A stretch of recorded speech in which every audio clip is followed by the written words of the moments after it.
All right. Hey, well, good afternoon, everybody, both to those of you who are here in the room, as well as those joining us remotely on Teams and on the Ustream from across the nation. My name's Rob Wyman. I work in the Office of Communications, and I am the History and Archives Program Manager here at the NASA Langley Research Center in Hampton, Virginia. It is my distinct honor to introduce today's guest speaker as part of the Langley's Diversity, Equity, Inclusion, and Accessibility Day. We've also partnered with the NASA History Program to have this presentation streamed publicly as part of their monthly NASA History Talk series. Dr. Caitlin Milera is director of the North Dakota Space Grant Consortium and North Dakota NASA established program to stimulate competitive research. She's here today to present the legacy of Pearl Young. Dr. Milera's doctoral degree dissertation explored Young's resiliency as she faced the academic and professional barriers as a woman in STEM. Pearl Young's considered the first professional female to work at the National Advisory Committee for Aeronautics, the NACA, the precursor to what became NASA. And she started working here in 1922, just 5 years after Langley opened its doors for business. One of the things that Pearl was best known for was her 1943 publication, The Style Manual for Engineering Authors, which became the go-to reference for all of the NASA technical reports that were being published by the centers. Just recently, we found an original of the Style Manual, and it's on display in that case up at the front. We also located a collection of meeting minutes from 15 different training sessions where Pearl and other NACA leaders held at the Aircraft Engine Research Lab, now known as the Glenn Research Center in Ohio, between 1943 and 1944. These trainings communicated how the Style Manual would help ensure that all technical publications were consistently accurate, thorough, and well organized. Following today's presentation, I have some copies of both the Style Guide as well as a set of the meeting minutes, which I'll be happy to share with you. And then following Dr. Milera's presentation, there will be Q&A. There's a microphone here in the room for those of us here. And if you are online, please submit your questions using the QR code and the link. And now, please welcome Dr. Caitlin Milera for the legacy of Pearl Young.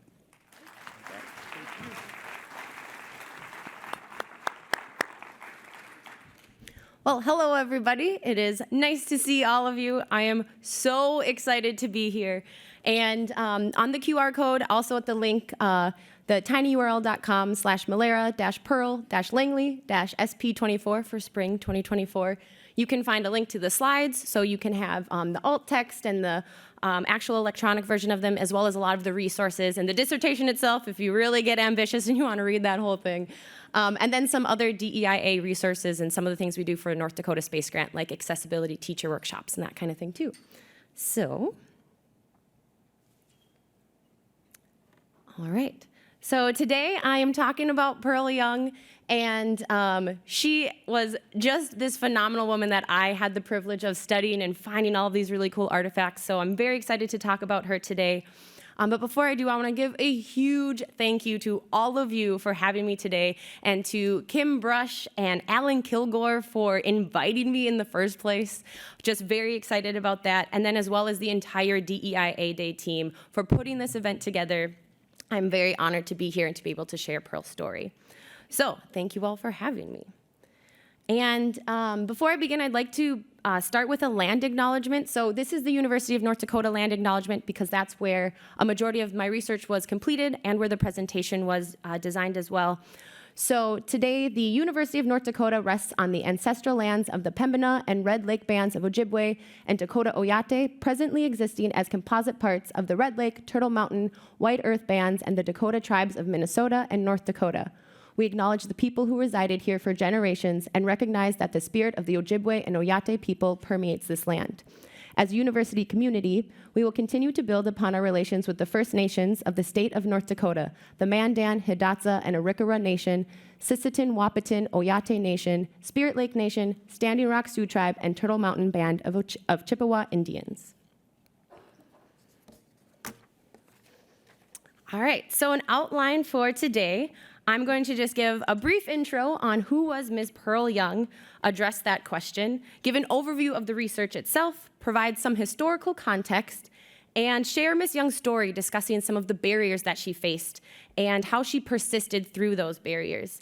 So I'll touch on how we can use Pearl's story to make a positive impact in DEIA today and how we can continue Pearl's legacy. So, who am I? My name is Dr. Caitlin Milera. I use the pronouns she, her, and today I'm wearing a pink blazer with a black and white top and gray pants and black shoes. I have shoulder-length brown hair, and I'm in my mid-30s. I am the director for North Dakota Space Grant and the North Dakota NASA EPSCoR programs, and I'm also a research assistant professor at the University of North Dakota in the College of Aerospace. My background includes a PhD in teaching and learning, a master's in space studies, and a bachelor's in astrophysics. And my research interests are in DEIA, LGBTQIA initiatives in higher ed, and the scholarship of teaching and learning.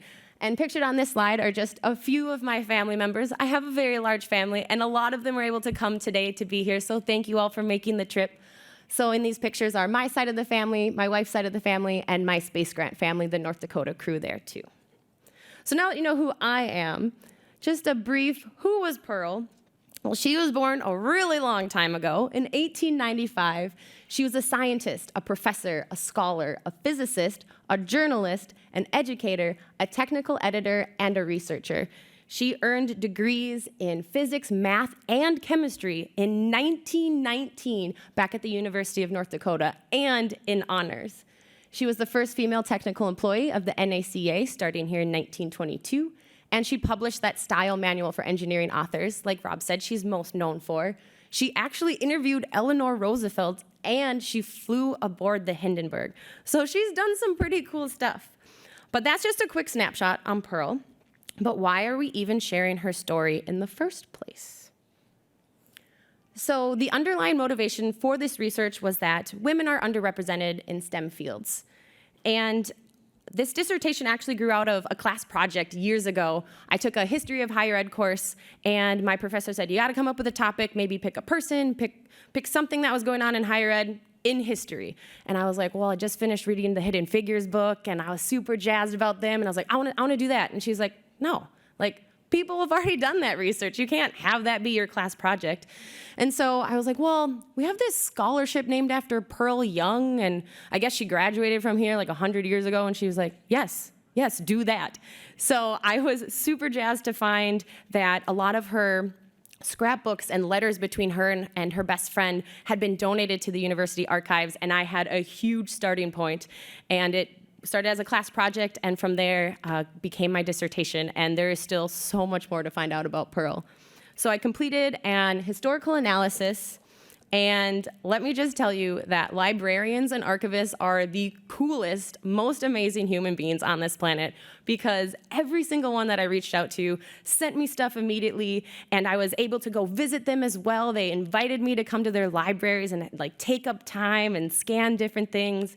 And a lot of this research was also done during COVID when they couldn't go into the office, and so many of them wrote to their supervisors or were granted special permission to go in on different days and scan things for me, and I am beyond grateful because this project could not have happened without all of those librarians across the country at many different universities and NASA centers, including here at NASA Langley. So many thanks to all of them.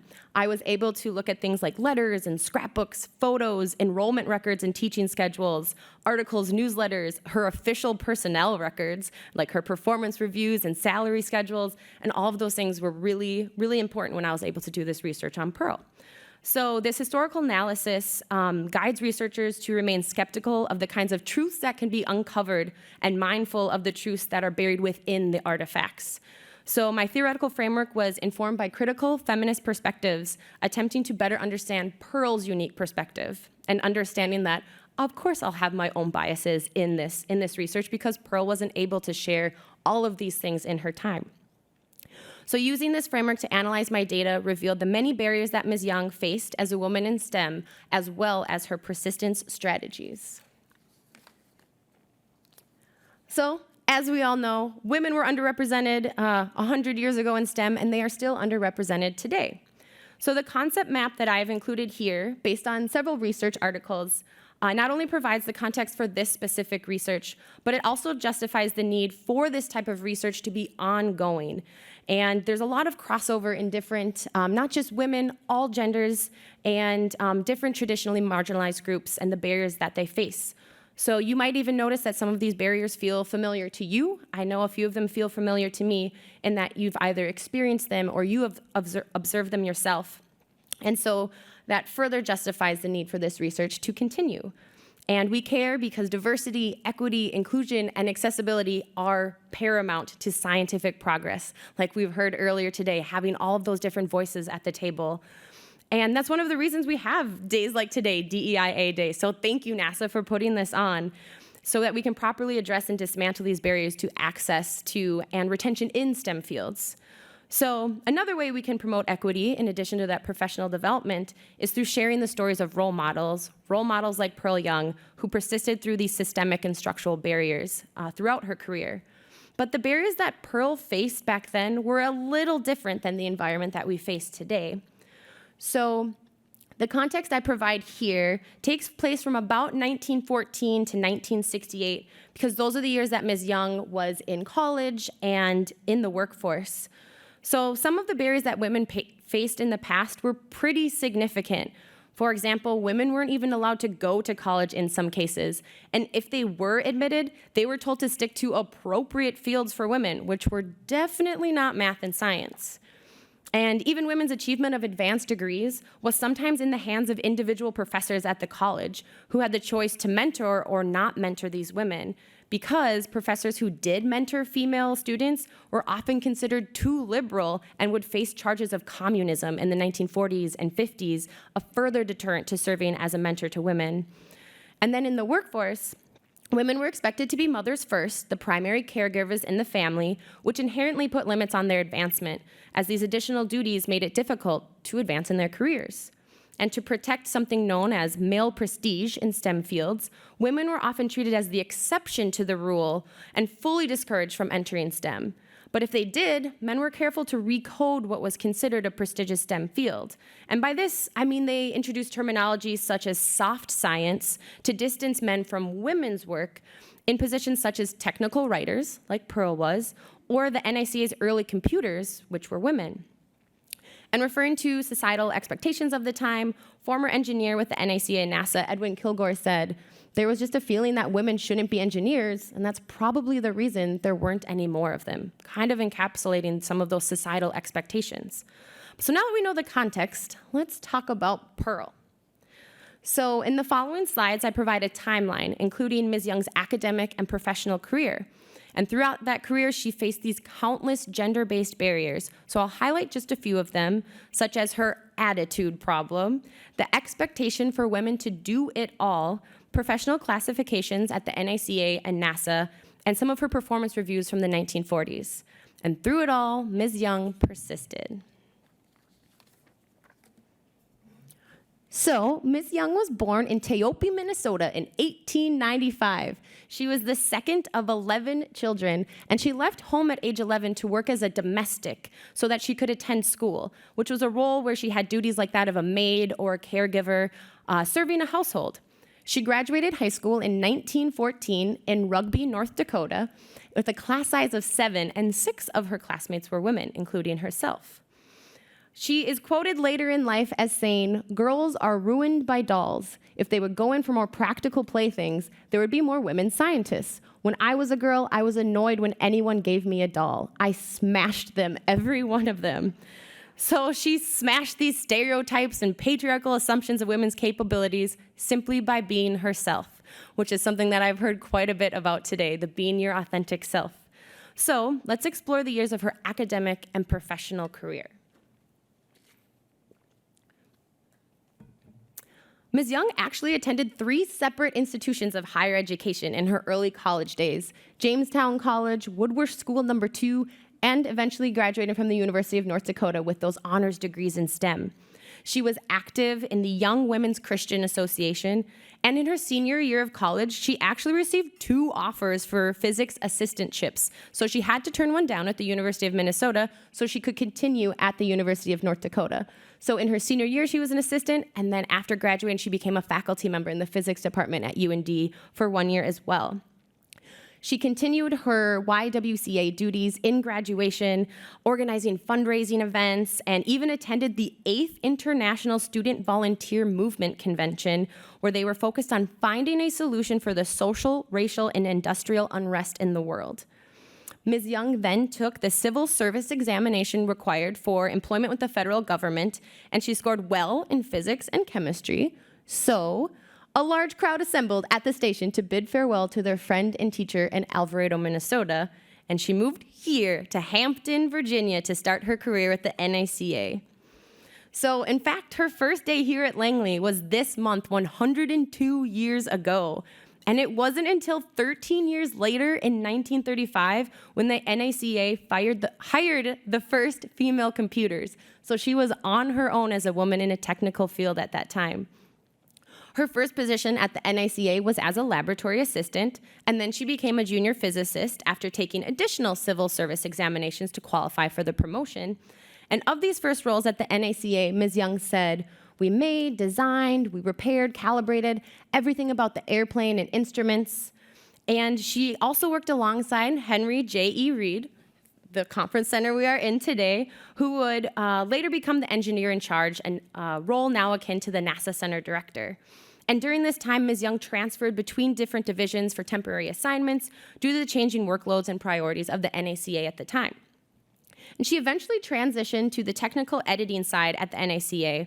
And about her transition to technical editing, Ms. Young said, "I was interested in good writing and suggested the need for a technical editor. The engineers lacked the time to make readable reports." And remember, the NACA was no different from STEM industry at the time. Women were still paid less than men, and their work was still considered less intellectual and less technical than positions traditionally held by men. So let's examine some of those barriers that Ms. Young faced in her first years at LMAL, the first being her attitude problem. So while we know that Pearl was a rock star, not everyone was super jazzed about women physicists at the NACA at the time. So here I provide some excerpts from 1930 from an official memo to the engineer in charge, and the other an assessment of her work after being transferred between sections. So in the very first memo on the left side, her supervisor said, "Your attention is respectfully drawn to the attitude of Ms. Pearl I. Young regarding the administrative regulations regarding leave. To the writer, it is apparent that this employee's attitude is to take legally all that is possible. It is with regret that I note this to you, but I feel that you should be fully advised on this subject." So I feel like we're all in a pretty good place where we can read between those lines. But using critical feminist perspectives and centering Ms. Young's voice in a form not written by her tells a slightly different story. So first, this memo was written at the end of December, so it is quite likely that Ms. Young was requesting to take her vacation days to celebrate the holidays. Perhaps the supervisor was not used to a woman who stood up for herself and just wanted to take vacation. The second example, written by a different supervisor at the time, includes an assessment of Ms. Young's attitude and fitness, where the supervisor typed in addition to the form attitude and, even though he was only supposed to assess Ms. Young's fitness as an employee. So he wrote, "The works of this employee were reasonably satisfactory. She just about began to be efficient when returned to her original section. I believe if she can be given steady work, she will earn her salary. She has been here so long and has acquired so many ideas of conduct that there is doubt in my mind whether her work can even be of the best. She was not lazy while at work, but seemed to find many excuses for leaving the room." So it seems that Ms. Young was doing satisfactory work, was not being lazy, and could have left the room for any number of reasons.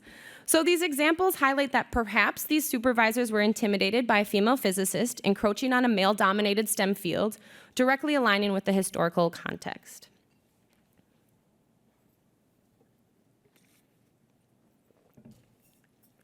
So in addition to her physics research and technical editing, Ms. Young did a few more things while she was here at Langley.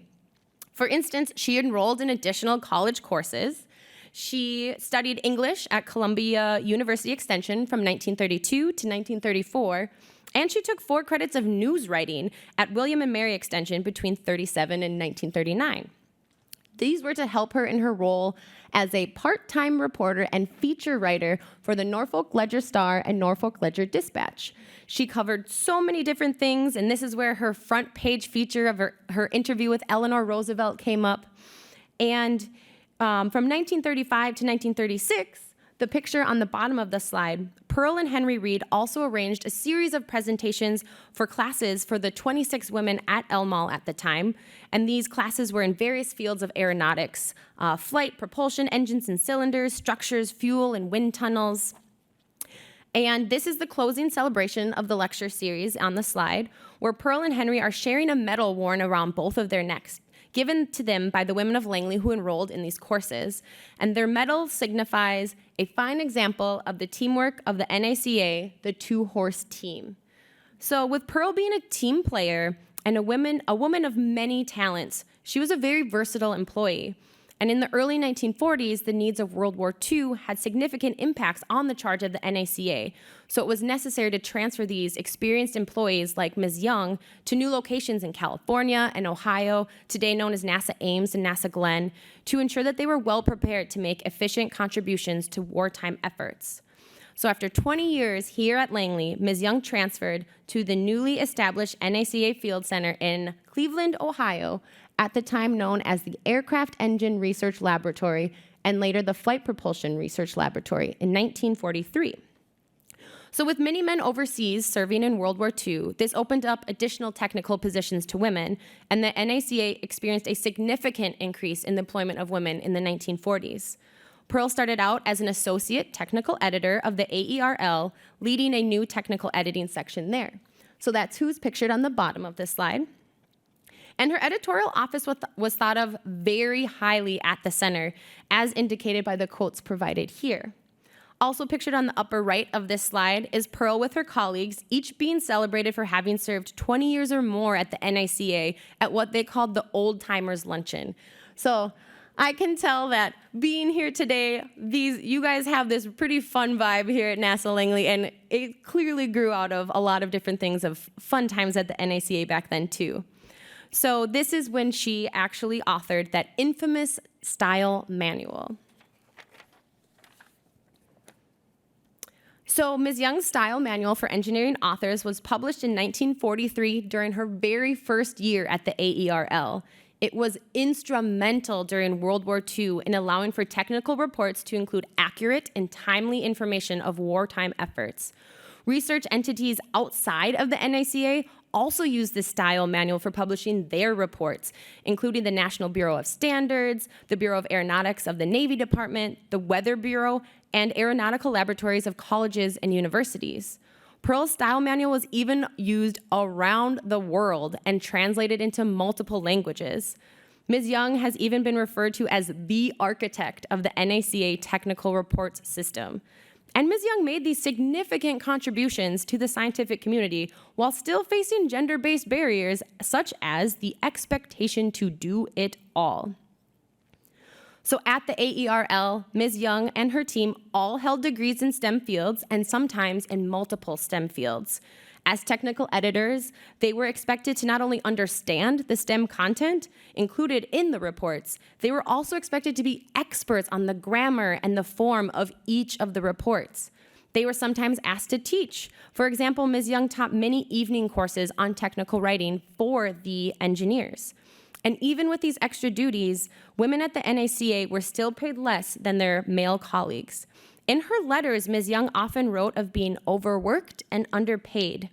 And that is this letter here. This is a paragraph from a letter to her best friend, Viola Oler Phillips. And she even stamped the words confidential on either side of that as well. So reflecting the historical context, again, women were expected to be the primary caregiver in the family, which had compounding impacts on an all-female office. So this is that expert there where Ms. Young mentions plans for her female colleagues and her to quit due to these significant barriers. So additional barriers that Ms. Young faced throughout her career were classifications of her official job titles at the NACA. And as many of you have noticed, Ms. Young's positions were each classified with letters. P stood for professional, and CAF stood for clerical, administrative, and fiscal. And the numbers were determined through their years of experience. So today, these are similar to those general schedules, the GS 1, 2, 3. And maybe you've noticed that Pearl's positions kind of jumped between those classifications. So I offer just a brief analysis of some of Ms. Young's job titles. On the bottom of the slide, I've highlighted just a couple examples of Ms. Young's transitions between P and CAF. So from these transitions, it's evident that the P was held to a higher standard than CAF, because if P1 equals CAF 7, but CAF 8 equals P3, these classifications weren't held to the same standard. So again, reflecting historical context, that clerical, administrative, and fiscal duties were seen as less intellectual and less technical than professional duties, these classifications continued to limit opportunities for women to advance, justified their lower pay, and protected fields such as engineering to continue to be dominated by men. And on the right, I highlight Ms. Young's journey to become technical editor.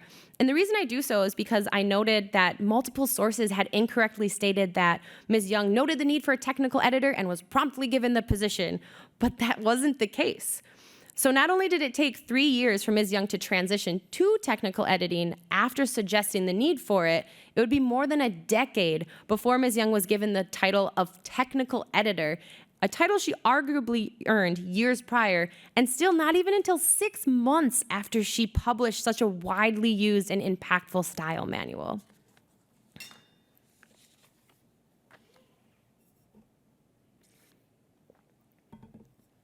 Another barrier that Ms. Young faced can be seen through her performance reviews at the NACA.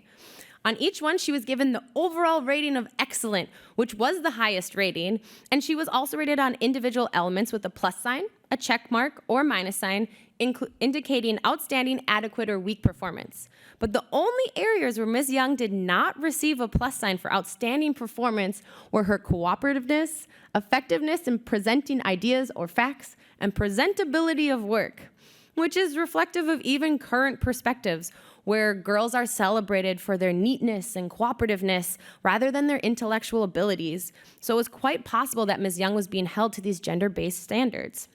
So regarding her overall high marks, perhaps male supervisors felt less intimidated now that Ms. Young was a technical editor rather than a physicist, and it was therefore non-threatening to give her these high marks in something they considered a STEM field that had been feminized. But Ms. Young also had new supervisors than in years past, and shifts and biases do occur over time, so those factors could have also come into play. Or perhaps Ms. Young's consistent high marks were reflective of a job well done, and she was finally given the recognition she deserved. So switching back to her career timeline, after 25 years with the NACA, Ms. Young felt there was a great need for qualified teachers in higher education. So she wanted to teach physics to soldiers in Japan. But the reason I have a picture of Pennsylvania here and not Japan is because one sexist man directly impacted Ms. Young's career path.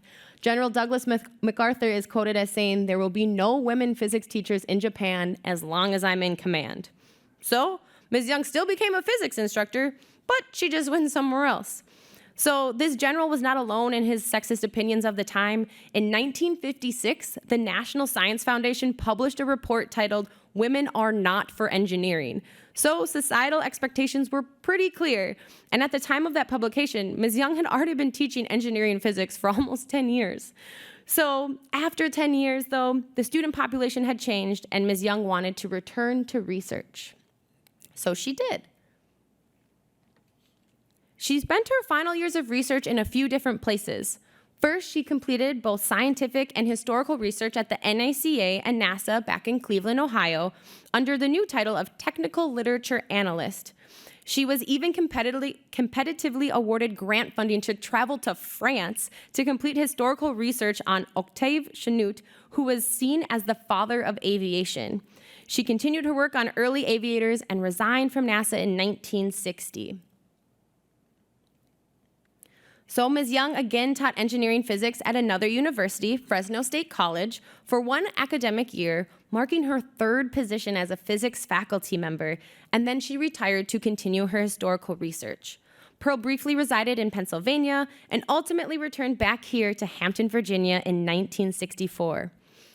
Ms. Young's colleagues and friends, Ms. Viola Oler Phillips and Mr. William Hewitt Phillips, said of Pearl in their 1995 speech honoring her that in retirement, Pearl, still a vigorous woman with a wide range of interests, turned her energies toward full-time research for a book for which she started gathering material in 1947. And this book was titled Who Was Who in Aeronautics Before 1910. However, Ms. Young grew ill with cancer, which made it difficult to continue her research. Betty Toll, a former editor at NASA Langley, assisted Pearl with indexing her many years of research for this final work. Included on this slide is a tribute to Pearl from Edward L. Stern, who was an aeronautical bookseller and publisher. And an excerpt from that tribute is that she made a noteworthy contribution to the history of aeronautics. She deserves much honor.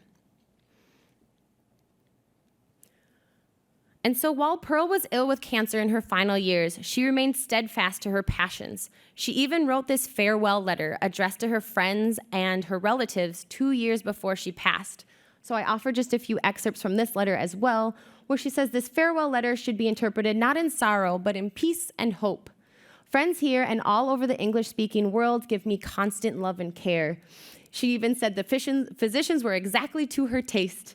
Do not give way to emotional hysteria, weeping, or regret. From now on, I shall concentrate every effort on bringing my writings to completion. All my love, Pearl.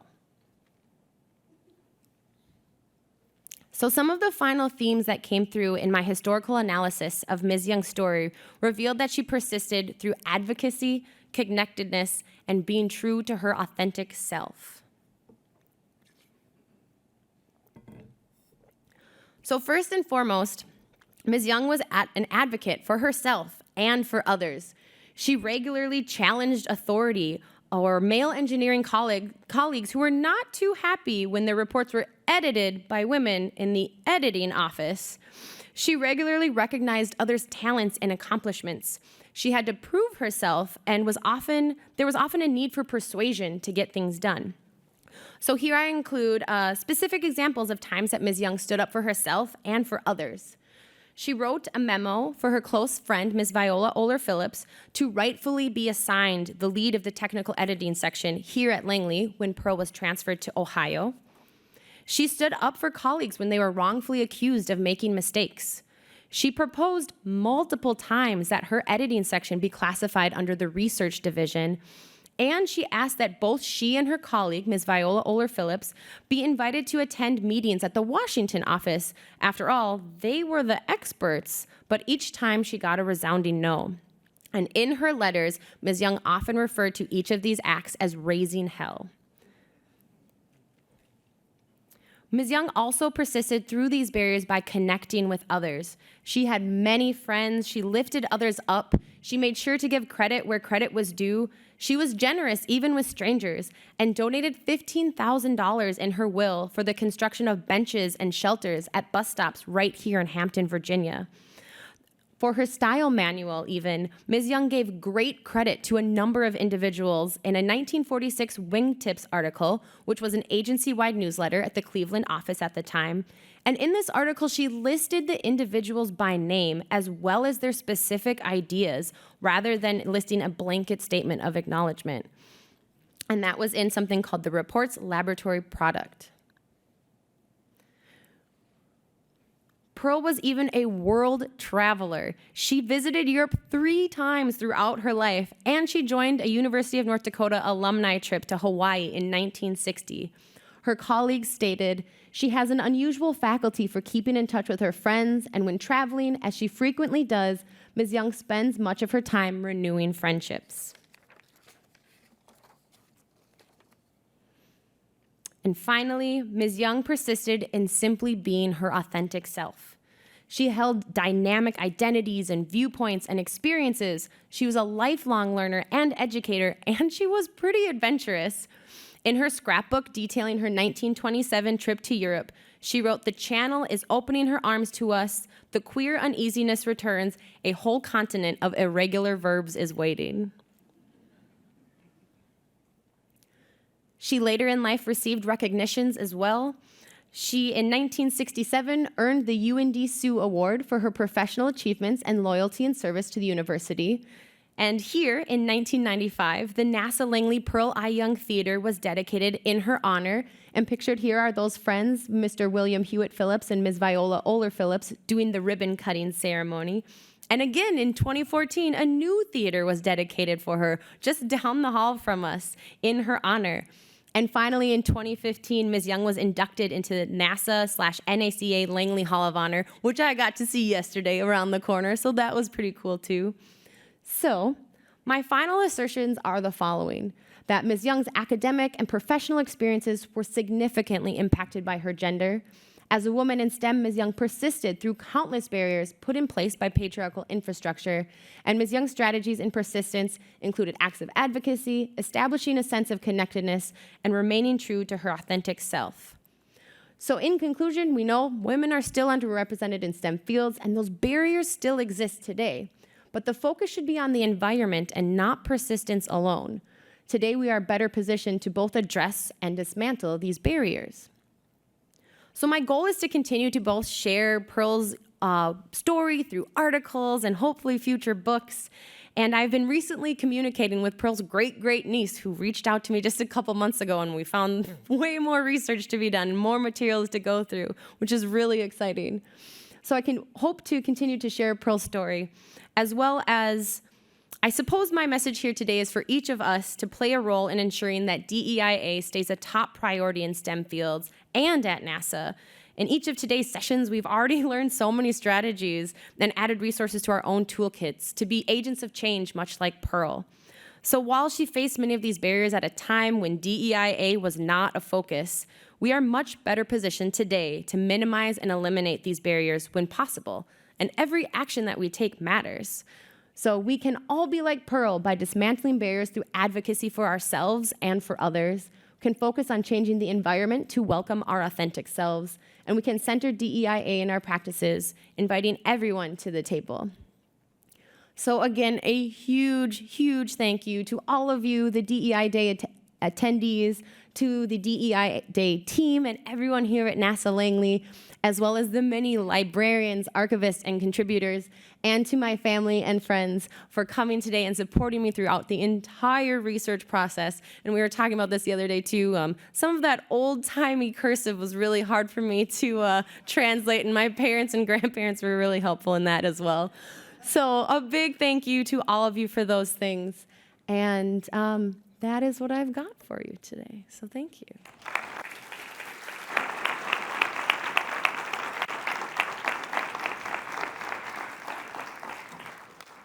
Well, Dr. Milera, we're going to ask you to sit down and join me here. We do have mics on the side here, as noted before, and we welcome questions, comments, reflections. We've got about 15 or 20 minutes to spend with Dr. Milera. And I have a few questions that have popped up online too. So, but I wanted to open up the floor. Any questions or comments right off that you can think of?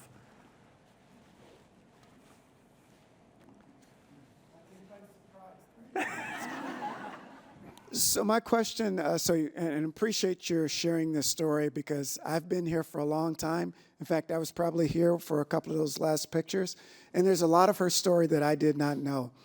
I did notice woven in there were allies along the way, so I can only try to imagine what she had to go through, but can you talk about some of the allies along the way?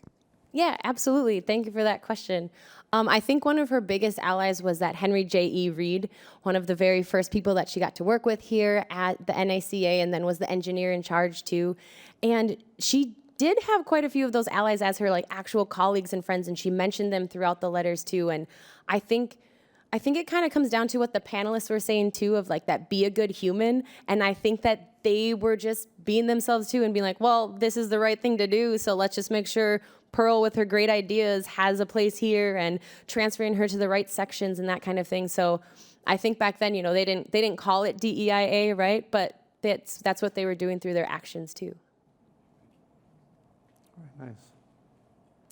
All right, I'm going to go with one that someone submitted virtually here, and I love this. So channel your inner Pearl, Okay. right? What transformations do you think Pearl would make with respect to DEIA at NASA? It's a tough one. I don't know. So Pearl, in all of her letters and everything I was able to go through in her scrapbooks and stuff, where she still had like receipts in her itinerary, she seemed to be like a very practical person.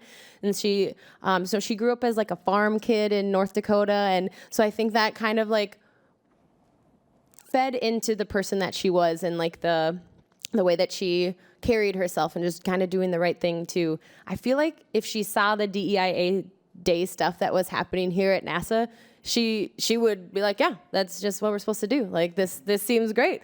It's not a big deal. This is just what we've been doing. Now we have a code for it and we know how to talk about it and how to do the right thing. So I think she would just be like on board with it. And I don't know that she would transform what we're doing. I feel like y'all are doing a great job with like what we're supposed to do. So I don't think she would really change much about it. Yeah, I love that.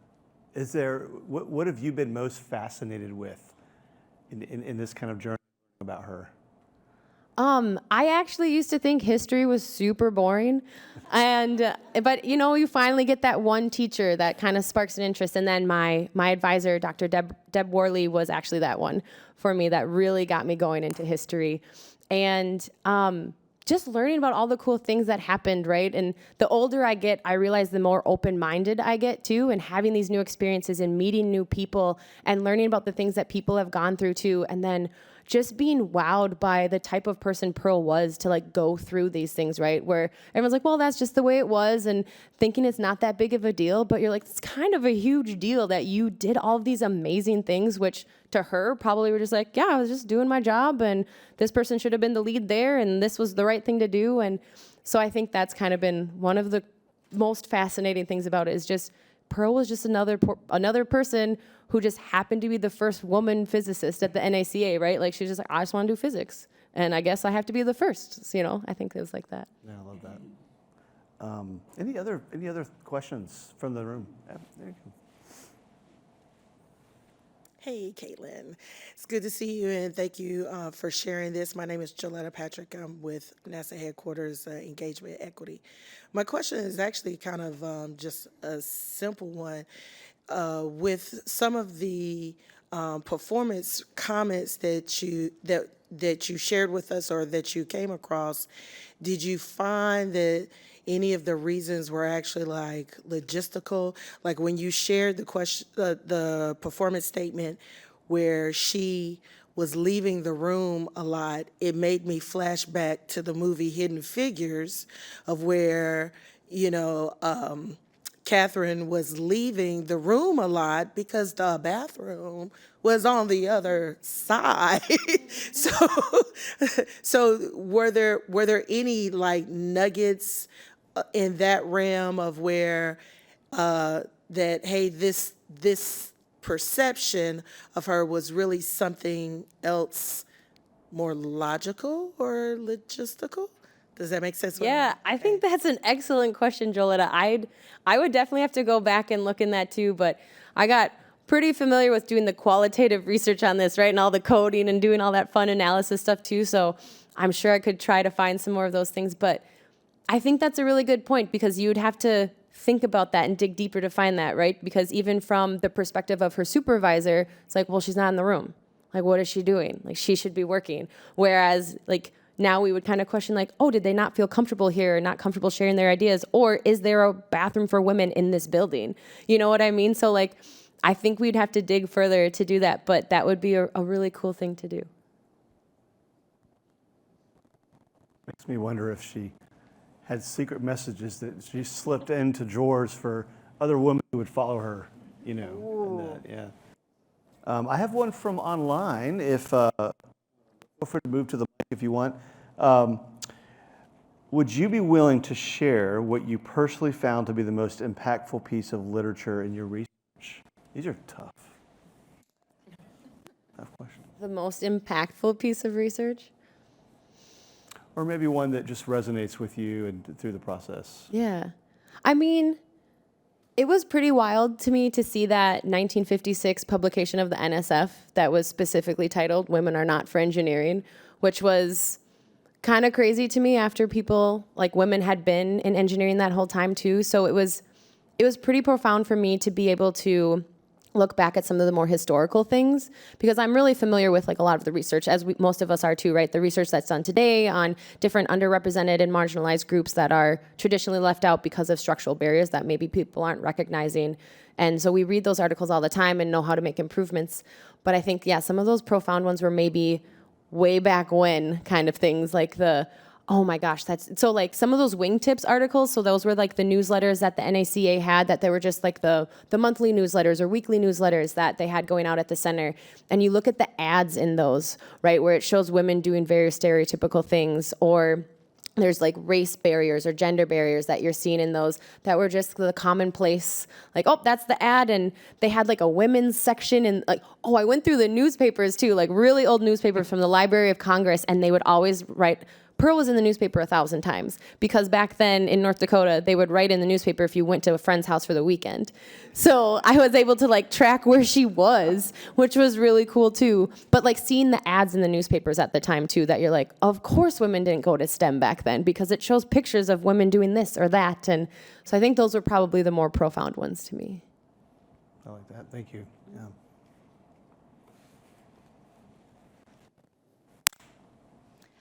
Hi, Caitlin. Can you hear me? Kim Brush. I know you do a lot with teachers and accessibility for students and preparing them. Did the work you did here learning about Pearl Young inform any of that work that you're doing with educators? Thank you, Kim. I think maybe in the advocacy piece, right?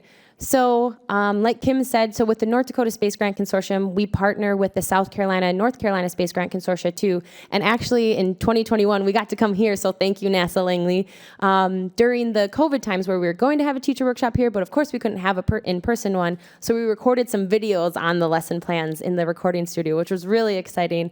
But in those, we focus on accessibility, where we have the NASA lesson plans already made. We have people try out these different lesson plans in simulation of obviously recognizing that these in no way represent the experiences of individuals with these different disabilities or special needs, but trying to recognize the changes and adaptations that need to be made to the lesson plans so that you're applying that universal design for learning and everyone can access those STEM fields. So I think maybe in the advocate that Pearl was, and you're just recognizing, well, this lesson plan doesn't work for this person because, you know, of whatever reason, and recognizing that you need to change it because they deserve to learn it just as much as anybody else with any ability. So there's a shameless plug for that, but I have a couple of those articles linked there, and this summer we're actually doing our workshop at NASA Johnson Space Center. So if you know any teachers you want to send, you know, they can learn fun stuff at those workshops. And it's the teachers who are the experts. We just bring everyone together, and they do all the work, so.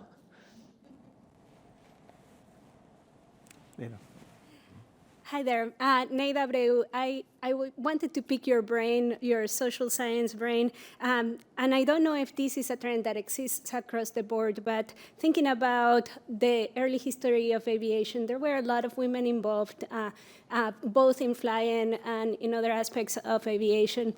Computer science was another area in which there were literal computers, but also computer scientists throughout the 70s.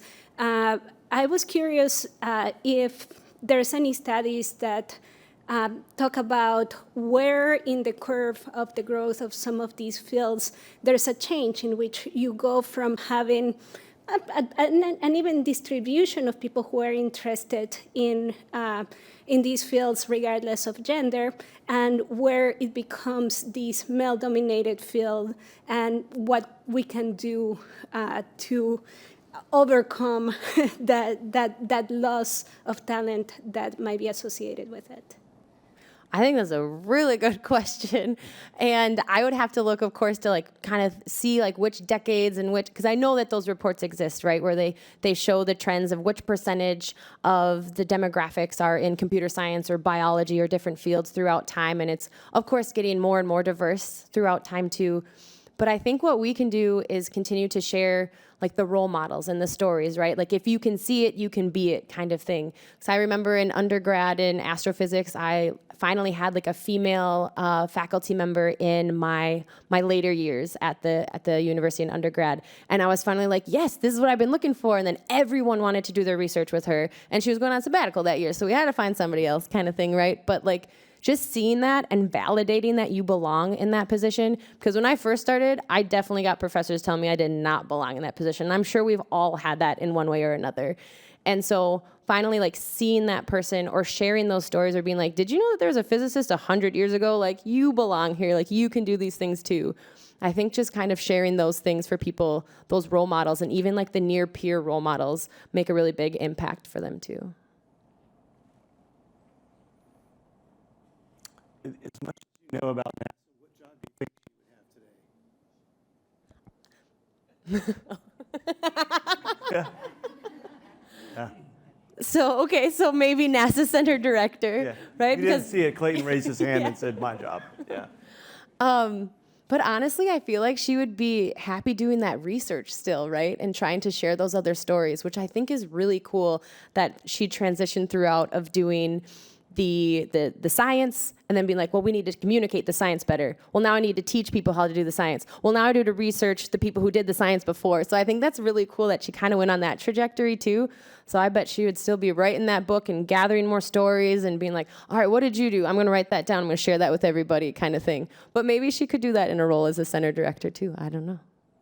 So if she was sitting right here instead of me, right, what's one question you would want to ask her?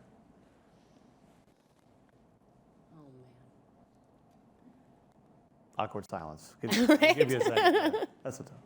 I don't know if I'd have like a question. I would just be like, just tell me your stories. Just like tell me about your life. Like, and especially since so much is not known about her early life too, a lot of that data is kind of missing, right? It wasn't like super, that the info didn't really exist back in 1895 to 1914. Like that was like census data that we were able to get and a couple random things in her scrapbooks. But I would just kind of ask her like how it was, like what was the vibe, like how did you do it, what were your good days like and your bad days like. Just I don't know, I just want to sit down and hear her story, I guess too. So I would say like what's your story? I guess would be my one question. Definitely fair enough. A quick one that just followed up from here, and then we'll get to your question there. Someone kind of asked along the lines of, now that you've spent this time kind of learning about someone like Pearl, are there any others kind of in the lineup that you're interested in that you would want to? Maybe I made this, a big old Google sheet of all the things and all the people that she mentioned in her letters and stuff too, right? So there are so many people buried within that. She knew so many cool people. There were names that I recognized in her letters that were people that we do know more about, right? But then other names that I hadn't seen before. And it would be really exciting when I saw like a name in her letter and then I saw that in an archive and I'd be like, oh, now I know who that person is, like making those connections. But honestly, like I'm not done with Pearl yet, right? Like there's still so much to be found there. And again, the librarians are the ones that just brought all this information together for me at different universities and the NASA centers. And so I feel like I've got a lot more work to do so we can help to share Pearl's story more, because I think it's just a really unique story, but again, it's just who she was, and she just happened to be a physicist 100 years ago, so. Oh, thank you. Yes, sir. Hi. So we're entering a bit of a downturn and austerity period in how the agency operates. I'm curious if you can comment on the power of Pearl's work and the work of the technical editing department, the librarians, the archivists, at helping store NASA's knowledge and capability through those downturns as a lesson in the importance of maintaining that capability and those people in these kind of oncoming eras where those are usually the first to be cut, even if they may be the most important in preserving our capability. Thank you. Yeah, I think that's a really good one too. And there's a chance for us to all be advocates there too, right? Just like Pearl. So I guess I would say like before when, I used to think history was just like, oh, it's history. Like that's, I had some some boring classes when I was in high school, and I was like, I guess I'll just study to take this test and memorize who did what in 1869 kind of thing. But now, like, just, you know, sharing these stories and sharing how powerful the history is, and just knowing like this has to be preserved, like how Rob found one of the original style manuals, and now how we all get to see it and how amazing that is. But we wouldn't have found that if we didn't have those archives and those stories shared, because, you know, you can't move forward unless you know the story of the past and the cool things that have come and the people whose shoulders we're standing on now too. So I guess we just gotta keep sharing the stories and advocating like we can, and just showing the worth of those departments too. Fantastic. Thank you. Got a minute or two left. Lisa.